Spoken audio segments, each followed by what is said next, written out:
Interaction پر تو کوئی پابندی نہیں ہے.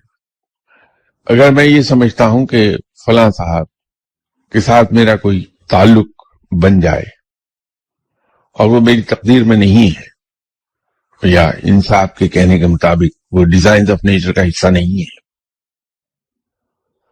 تو انٹریکشن ہونے میں تو کوئی, کیونکہ تقدیر تو کسی نے نہیں دیکھی کہ میری تقدیر میں کیا لکھا ہے یا اللہ تعالیٰ کا ڈیزائن کیا ہے, اللہ کیا چاہ رہا ہے.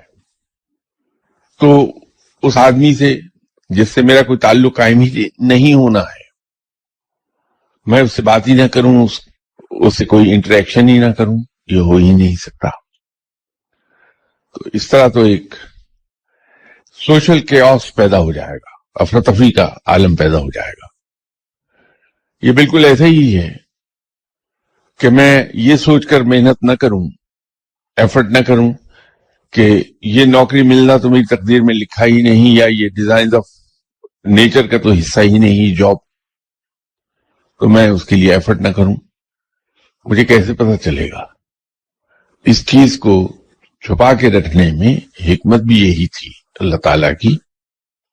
ہم لوگ ایفرٹ کرتے رہیں, تو انٹریکشن کرنا اور ایفرٹ کرنا وہ ہماری تقدیر کا حصہ ہے, لیکن کچھ ملنا یا نہ ملنا, کسی شخص سے کوئی تعلق قائم ہونا یا نہ ہونا, یہ رب کا فیصلہ ہے.